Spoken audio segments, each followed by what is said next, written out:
ठंडियों का मौसम और ये पहाड़ों के बीच एक खूबसूरत सी कहानी जो कि पहले घटित हो चुकी है, सत्य पर आधारित, जिसने कि कहानी का रूप ले लिया है पीछे अपनी छाप छोड़ने के लिए, ताकि लोग वो घटनाएं उससे सबक सीख के दोबारा ऐसी हरकत ना करे। तो गांव था शेरों वाला या बाघों वाला या चीताओं वाला, लेकिन क्या करे, शेर और उस गांव के जानवर भी बड़े समझदार थे। जानवरों में भी संस्कार थे, लेकिन इंसानों में समझ नहीं थी। बात बहुत पुरानी है, जहाँ पे शिक्षित लोगों को शिक्षित होना और धर्म पे चलने वालों को कोई या तो भगवान कहा जाता और भगवान कहकर प्रताड़ित किया जाता था, उस टाइम की थी। लेकिन क्या होता है कि इतिहास हमें बहुत कुछ सिखाता है। लेकिन ये कहानी थी कलयुग में राम के भाई रावण। उस टाइम में त्रेता द्वापर युग में कृष्ण और बलवान के भाई तो भगवान ही थे, पर रावण कोई और था। लेकिन यहाँ पे राम के भाई ही कंस और रावण बने थे। दोस्तों, कहानी मैं छोटे में थोड़ा शॉर्ट में सुनाऊंगी, लेकिन राम के भाई रावण ने, ये कुछ सालों पुरानी है, पहाड़ों के बीच गांव, जान लो आप कि जानवर समझदार थे पर इंसान समझदार नहीं था, क्योंकि लालच और लोभ ने उनके शरीर में हैवानियत प्राप्त कर दी। ये अनाथ भाई बहनों, कोई लाटा और उसकी बहन भाई तो उसके लड़की के बहुत सारे थे, लेकिन बहुत सबकी अलग अलग कहानियां थी और सारे जीवित थे, सारे भाई जीवित थे। और एक भाई भी कहीं भेज दिया था, लेकिन वो अपनी बहन को, जब बहन पे दादा दादी के साथ बहन पे जब अत्याचार हो रहा था, समाज के लोगों ने उसके श्वेत रंग को कहा कि भगवान का फरिश्ता आ रखा है और ये इतनी तेज कैसे होगी। किसी ने ये नहीं सोचा है कि माता रात दिन मेहनत कर रही है। जो लोग टीका टिप्पणी करने में टाइम बर्बाद करते थे, दूसरों का बुराई करने में, जब समाज के लोग दूसरों का बुराई करने में, ईर्ष्या करने में अपना टाइम बर्बाद कर रही थी, वो माता अपने बच्चों को सभ्यता की ओर ले जा रही थी, धर्म की ओर ले जा रही थी, संस्कृति की ओर ले जा रही। हर बच्चे का विकास बहुत मतलब मानसिक विकास बड़ा स्ट्रांग रहता है, माइंड बहुत ज़्यादा स्ट्रांग रहता है, लेकिन कोई नहीं समझ सकता। लेकिन वो माता इतनी सभ्य थी और इतना अच्छा था कि अपने बच्चों को टाइम बर्बाद न करके सभ्यता की ओर ले जा रही थी। तो लोगों ने कहा कि ये भगवान है, भगवान के बच्चे हैं, ये कहीं हमारा अंत करने के लिए नहीं आए, क्योंकि उन्होंने खुद को रावण समझा, खुद इतनी हैवानियत आ गई थी। दूसरा, उन्होंने ये इच्छा थी हमारे बच्चे ऐसे नहीं है। कभी किसी ने ये नहीं सोचा कि मेहनत क्यों कितने कर रही है एक माता की मेहनत और उसके संस्कार उसके बच्चों पे झलक जाते हैं, लेकिन नहीं, क्योंकि उनमें ईश्वर ने जकड़ लिया था। लेकिन किसी ने इस तरह से प्रताड़ित किया कि देखते हैं भगवान आता कि नहीं आता, लेकिन किसी को ये पता नहीं था कि हम अपना ही सर्वनाश करने के लिए उन बच्चों का बुरा कर रहे हैं। कहते हैं कि ना, कोई बेकसूर अगर रोता है ना, तो ऊपर वाला भी आंसू बहा जाता है, और वो आंसू तो उसके जीवन में फूल बरसाता है और उसके जीवन में कांटे आ जाते। तो बहन पे हैवानियत इसलिए थी कि बहन के माता पिता चल गए थे, अनाथ थे, दादा दादी के पास थे। उन्होंने कातिलों को ऐसा लगा कि ये हमें कुछ खतरा था कहीं, क्योंकि कातिल जानते हमने हत्या की है, इनको पता है, और वो जानते कहीं पता है। तो बहन को हालत स्थिति ऐसी हो के भाई गूंगे का रूप लेके आया। भाई ने गूंगे का रूप लिया और बहन के साथ देखा और पता किया कि हमारी बहन, ऐसा क्या हो गया कि हमारी बहन हमसे मिलने नहीं आ रही, क्योंकि लाडली थी। उसके 40-50 ऐसे भाई आसपास थे, और गांव बाहर के भी और मोहब्बते भाई भी थे जो भी अपने भाई बहन जैसे समझते थे। तो सबको चिंता होगी बहन मिलने नहीं आई, क्योंकि माँ के बाद वही हम माँ की छवि थी। और तो भाई गूंगे का भेष बना के आए। सबने क्या सोचा, समाज ठीक ठाक बहन की शौक, क्यों कहते हैं कि लक्ष्मी की जितना बन के रहेगी उतना क्या होता है, घर में रौनक आती है। जितने बेटी के पायल घर में छनकते हैं तो उस घर में खुशहाली आती है, कि बिटिया के पायल की जो छनकार है वो सुनाई देती है, तो क्या होता है कि घर में खुशियाँ आती है। और बेटी लक्ष्मी 16 श्रृंगार होते हैं एक नारी के, 16 श्रृंगार अगर एक औरत करे, एक बच्चा करते, तो घर में रौनक आती है, क्योंकि बेटियों को जितना श्रृंगार दो उतने सुंदर लगते। तो सबने ये कहा, इसकी हम गांव के लोग थे, समझ नहीं थी कि नौकरी करना भी उस टाइम पे लड़कियों को पसंद नहीं था कि लड़कियां शादी करके जाए। पूजा पाठ से दूर था, शास्त्र का ज्ञान दूर था, लेकिन उस माता ने धर्म पे ले गई। ईर्ष्या थी, लेकिन क्या हुआ, माता ने कहा समय दौर बदलेगा, एक दिन यही लोग अपने बच्चों को चाहेंगे कि नौकरी करे। जब जमाना धीरे धीरे, तो ईर्ष्या इस प्रकार से थी और लोगों ने क्या सोचा, माता के मरे हुए के पैसे आ रखे हैं, इसीलिए इसके शौक पूरे हो रहे। तो क्या हुआ, भाई को गूंगा समझ के लोगों ने उस पर क्या लगाया, आरोप कर्जे का, कि अपनी बहन का इलाज करने के लिए पहले बहन को मेंटली दवाई दी और बहन का भी उल्टा सुल्टा गुस्सा आ जाता था और उसको गांव वाले कुछ पागल लोग दवाई खिलाने के लिए आ जाते, जबरदस्ती उससे दवाई की। उसकी हालत जब वो हाइपर हो जाती थी, बोलते क्यों कर रहे हो, तो बोलते कि तुम्हारा दिमाग नॉर्मल नहीं है, तो इसीलिए तुम आरोप लगा रहे हो, इसीलिए इतना बोल रहे हो, इसीलिए इतना पूजा पाठ कर रहे हो, इसलिए पढ़ रहे हो, तुमको किसी ने तोता कहा, किसी ने कुछ, तो दवाई खिलाते थे। और भाई की बेबसी को देखकर, बुजुर्ग इंसान थे, शायद ऐसे लोग, एक ऐसे संतान किसी के घर में पैदा ना हो, ऐसे मानसिकता वाले किसी के घर में पैदा ना हो, तो क्या क्या उस लाटे की बेबसी का फायदा उठाया और चोरी का आरोप लगाया और बोला कि इतने ज़्यादा शौक पूरे करें, माता के पैसे आए, थोड़ा हम भी लूटेंगे। क्या किसी की माता मर जाए और वो पैसे लेकर क्या कोई बच्चा खुश हो जाता? आज उन लोगों को समझ आ रहा होगा कि हमारे जब अपने मरते हैं, अपने जाते तो कैसा लगता है। तो लाटे का ये कहानी इसलिए बता रही हूँ कि कुछ दुख आ जाते हैं जीवन में कुछ अच्छे के लिए, बहुत कुछ देता भी है और दुख अगर निर्दोष हो तो। लेकिन क्या होता है, जो बीती बात होती है ना, वो दिल पे चुभ जाती है। जब सब कुछ सही होते देखते हैं ना, तो बीती बात याद आती है, वो दिल पे चुभ जाती है कि ऐसा क्या किया हमने। लेकिन राम ने उस टाइम में सोचना चाहिए कि राम ने क्या किया, कृष्ण ने किया, इतिहास रचाने के लिए उन्होंने भी आज इतिहास रचाया। इसलिए मैं आपके सामने वो कहानी बोल रही हूँ जो कि हकीकत की है। समझने वाले समझ गए हैं और ना समझने, क्योंकि इसका सार देखना चाहिए कि इसका परिणाम क्या होता है बुरे करने का, जो कि महाभारत और रामायण से हमें सीखने को मिलता है। तो गांव वालों ने आए कर्जा, बुजुर्ग लोग, और मारा पीटा कि कर्जे ये बोल। उसने सिर्फ नाटक किया था गूंगे बनने का, क्योंकि पता कर सके बहन के साथ ऐसा क्या किया, क्योंकि बहन की स्थिति ऐसी होगी। तो जो उसे पता चल गया था, उसके रावण भाई, पिता के रावण भाई कुछ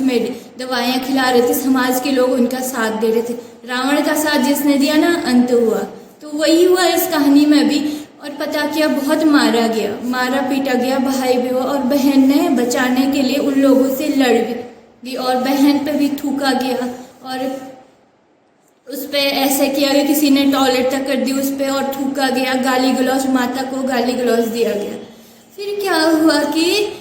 भाई बेहोश हो गया और वो बहन लड़ी। बहन उस दिन दवाई नहीं खा रखी थी, तो बहन, और उन्होंने कहा क्या हुआ, तूने आज दवाई नहीं खा रखा?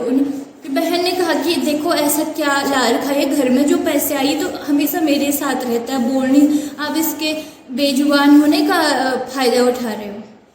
लोगों ने मारा, उसके बाद बहन को भी मारा। वैसे ही बहुत ही रोना धोना हुआ और वो पैसे लेके घर में जितना था पैसे लेके गए, जो जमा पूंजी थी, और लेके गए, कुछ पैसे नहीं। भाई ये चाहता था कि भाई मैं बाहर जाऊंगा नौकरी, अपनी बहन के इलाज के लिए पैसे हो कमाऊंगा, जाने की जिद की, पर आ जाऊंगा, ऐसा बोलता था। लेकिन खुदा को ही कुछ और ही मंजूर था, खुदा कुछ और चाहता था। दादा, और जो उनके दादा थे वो बड़े ही भक्त थे भैरव को, उनकी कृपा थी, इष्ट ने भी साथ दिया। इष्ट की आज्ञा से उन लोगों को सबक मिला और यहाँ भाई और बहन बड़े रोने लगे, दोनों का बिछुड़ना था। बहन ने चालाकी दिखाई कि भाई अब आप यहाँ से जाओ, किसी के घर चले जाओ और यहाँ पे आपको बता देंगे कि नहीं, क्योंकि माता ने कोई भाई, उस बहन के सारे भाई जीवित थे, लेकिन हत्या का आरोप किस पे लग गया? बहन पे। बहन ने कहा भाई मैं बदनामी सह लूँगी, सब कुछ सह लूँगी, पर एक समय आएगा जब आप काबिल बन जाओगे, सबको पता चल जाएगा। भाई को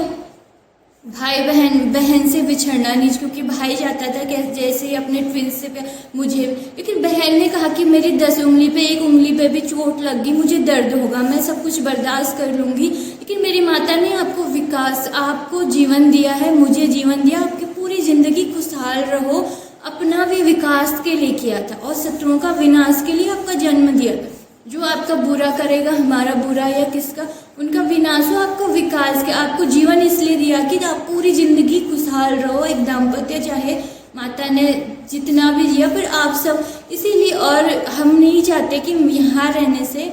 मरे और मैं छोड़ के जाऊँ तो बुजुर्ग हैं वो मर जाएंगे, कुछ उसका सिर्फ अभिशाप, मैंने एक को रहना था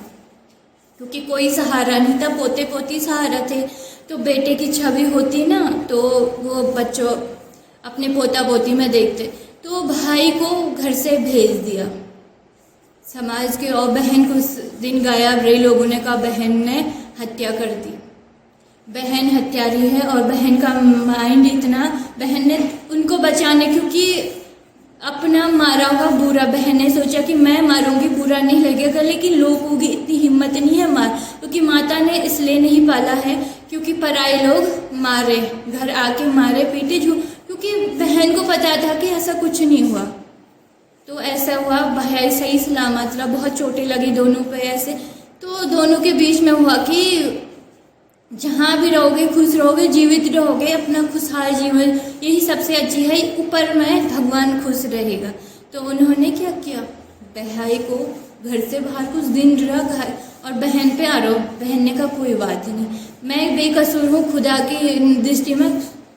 कोई नहीं, बोलने दो, लोगों ने कहा कि मेंटली मार दिया, कभी किसी ने ये आरोप लगाया बहन पे जहर की खा के कोई और मरा, वो सारे जितने चालें थी वो सब वो बेकार थे। हाँ, धीरे धीरे क्या हुआ, लोगों ने, उन लोगों को जेल हुई, भैरव के आशीर्वाद से, कृपा से उन सबको सजा मिली, उनका मोह बंद हुआ, सजा मिली, उन्होंने गुनाह माना, पर क्या हुआ, देर हो गई थी, दोनों भाई बहन, भाई चाहता था मैं बहन की रक्षा करूँ और बहन मुझसे प्यार करे, और दूर हो गए, और क्या हुआ, जिस घर में गया वहाँ पे क्या हुआ, बेटी ने जन्म, वहाँ पे भी खुशियाँ आई, और भाई ने पैसे भेजता था, खुद मेहनत भी करता था, पढ़ता और पैसे भेजे धीरे धीरे, और वो वहाँ जाके बोलने लग गया उसी दिन मार खाने से। असल में वो चाहता, क्योंकि उसे जब पता चला कि बहन को दवाई खिला रही, तो वो दवाई जब उस दिन नहीं खिला रही तो बहन और भाई में अच्छी बनती, जब नहीं थे तो भाई बहनों में झगड़ा, तो भाई समझता था, धीरे जब वो गया मृत्यु घोषित किया, सिर्फ मात्र 1 बजे, कान में रुई डालती थी, सब कुछ सुना बहन ने, सब बातें सुना, बोला वो बातें, वो कूड़ा सब उन्हीं की ओर जा रहा, मेरी ओर नहीं जा रहा, तो ये सोच के अपनी दिनचर्या बढ़ाई, धीरे धीरे समय बीता, उसने मेहनत की और ऐसे मुकाम पे पहुंचा, वही लाटा अच्छी खासी ऊंचे पद की पोस्ट पे गया। आजकल की पर ऊंचा तो भगवान से बढ़कर कोई हमारे लिए शिव शक्ति बड़े हैं, और उनके लिए भी माता भी यही कहती थी, और सबके लिए, लेकिन समाज की दृष्टि से हर कोई ऊंचा है। मेरी दृष्टि से कोई कम नौकरी कर रहा है वो भी ऊंचा है, कोई बड़ी नौकरी कर रहा है वो भी ऊंचा है, क्योंकि सबको भगवान समान दृष्टि से देखता। सिर्फ अगर जो बच्चा गलत रावण बन जाता ना, भगवान की नज़रों में रावण बन जा, उससे दूर रहते, उसका विनाश होता है। लेकिन जिन लोगों ने आरोप लगाया ना, कर्जा घुटने टेके, कुछ मरे, कुछ लोगों की बुरी स्थिति हुई, इतनी बुरी स्थिति है ना कि सपने में कि हकीकत में भी किसी का बुरा, बाद में उनका क्या हुआ, उनका रावण की तरह उन लोगों का विनाश हुआ। जिस लड़के पे आरोप लगाया ना कर्जे, जिस लड़के को मारा, गूंगा बोला, पता नहीं माँ को, आज उस औरत की भी, उसकी माता की भी जय जयकार, लोग बोलते कि संस्कार हो तो ऐसे माँ, धन्य हो माता जिसके बच्चे हैं, और वो इतनी ऊंची पोस्ट पे गए। शायद जिन लोगों ने ऐसी हरकत की ना, वो कभी ख्वाब में, उनकी पीढ़ी कभी इस मुकाम को हासिल नहीं कर सकती। और दोनों मियाँ बीवी हैं, बच्चे हैं, और खुशहाल दाम्पत्य गृहस्थ जीवन जी रहे हैं, और जिंदगी भर खुशहाल और दाम्पत्य जीवन जिएंगे अपने बच्चों के साथ, और उनके बच्चों का भी खुशहाल, वो भी बड़ी अच्छी पोस्ट पे जाएंगे, और उनके बच्चे के भी खुशहाल दाम्पत्य। और जिन लोगों ने ऐसा किया ना, वो कभी खुशहाल गृहस्थ उनके जीवन में उतार चढ़, और कभी उन तक पहुंच भी नहीं पाएंगे, और ना भी कभी उन भाइयों का बुरा कर पाएंगे उनका जीवन, और जिन्होंने ऐसा किया उनका विनाश ही हुआ। तो अक्सर ये बताने के, क्योंकि समाज में ना सबको अपने सबको ये समझना है मेरी ऊंची पोस्ट है, हम बड़े हैं, अगर कर्म अच्छे हैं, हम किसी का मार नहीं रहे, किसी का खा नहीं रहे, किसी को लूट नहीं रहे, चाहे हम 2 पैसे भी कमा रहे ना, इज्जत से है ना, सबसे ऊंची पोस्ट है हमारी, हम भगवान की नज़रों में इसका मतलब बहुत अच्छे हैं कि हम किसी का खा नहीं रहे, लूट नहीं रहे, हत्या नहीं कर रहे, चोरी नहीं कर रहे, किसी का घर तोड़ नहीं रहे, बुरा नहीं कर रहे, तो भगवान की दृष्टि में हम श्रेष्ठ थे। तो सारे लोग उच्च पोस्ट, हम भगवान की सेवा कर रहे हैं, उनकी पूजा कर रहे, तो हम भी, और साथ में हम किसी और की, कोई हमारी सेवा कर रहा है, कोई एक दूसरे की सेवा पे लगे, सबके ऊंचा है। लेकिन निम्न पोस्ट किसकी है, हे दृष्टि से किसे देखना चाहिए? उन पापियों को ना, जिन्होंने चंद लालच की वजह से कि भाई पैसे आएंगे, फिर वो पैसे पकड़ के क्या ले गए, दारू खाने के लिए गए, खाए लास्ट में क्या, उतना उससे कहीं ज़्यादा उनका नुकसान, जो पैसे गए थे उसको वापस किया, किसी का हाथ टूटा, किसी का कुछ, किसी की डेथ हुई, किसी को लत लगी, इंजेक्शन, किसी को कुछ, तो क्या हुआ, परिणाम क्या हुआ? अक्सर अगर रावण ने परिणाम नहीं देखा, रावण परिणाम देखता ना, तो उसका सोने की लंका में सभी राजी खुशी रहते, खुशा। लेकिन क्या हुआ, आखिर राम रहे ना सोने जैसे महल, आलीशान जीवन में, आज पूजा कर रहे, अयोध्या मंदिर राम का बना, रावण का नहीं। तो कहानी का सार ये है कि आज वो बाकी बहन का क्या हुआ, बहन का बाद में पता चल गया था उनको, जो आरोप लगाया उनका आरोप उन्हीं की ओर, बहन का भी खुशहाल, बहन ने कुछ जिम्मेदारी थी, बहन की कुर्बानी भी थी कि भाई सहा, क्योंकि हर कोई बहन ऐसा ही करेगी जो अपने भाई, क्योंकि जन्म दिया था ना, किसी के मार खाने के लिए नहीं कोई मारे, इसलिए माता ने 9 महीने कोख में नहीं रखा, बहन ने अपना पिछला जन्म का वो समझ के कुछ सहा, और बहन का भी खुशहाल गृहस्थ दाम्पत्य जीवन रहा, भर सब कुछ अच्छा है, अच्छा ही रहेगा। और भगवान की दया से बहन जो बहन थी उसके जीवन में भी ढेर सारी खुशियाँ, क्योंकि रावण जैसे इन्होंने अत्याचार किया ना उसका जीवन, और कोई बहन के बारे में अब ऐसा वक्त आया, हकीकत के सपनों में भी बुरा करने की बारे में, बुरा बोलने के बारे में नहीं सोचते हैं, और दुआएं, जो कल तक गाली देते बहन को दुआएं दे रहे, और बहन भी बड़ी खुश है और खुश थी और खुश रहेगी। और बहन भी अपने को, धरती में लोग जॉब को बोलते हैं ना, बहन भी अपने को श्रेष्ठ पर अपने परमात्मा को सबसे श्रेष्ठ समझती, महाराजा और उनकी ही संतान समझ के जीवन जी रही, और सबको उनकी संतान समझ के अपना जीवन जिएगी। और रावण का अंत हुआ, कंस का अंत, ये हुई थी कलयुग के राम के भाई रावण बने, और राम की बहनें सूप न खाती। यहाँ पे भाई और बहनों ने ही राम की गृहस्थी को बना, लेकिन क्या हुआ, ये घटना छाप छोड़ दी पीछे कि ऐसा नहीं करना है। ये कलयुग में राम के भाई रावण बन के आए थे, जिन्होंने अपने भाई की भाई से, भाई की अच्छाई को देखकर, जो कि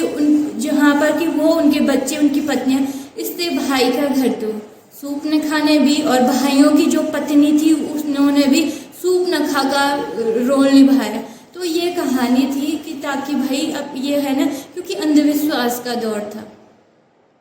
अब धीरे धीरे समाज इतना शिक्षित हो गया, आज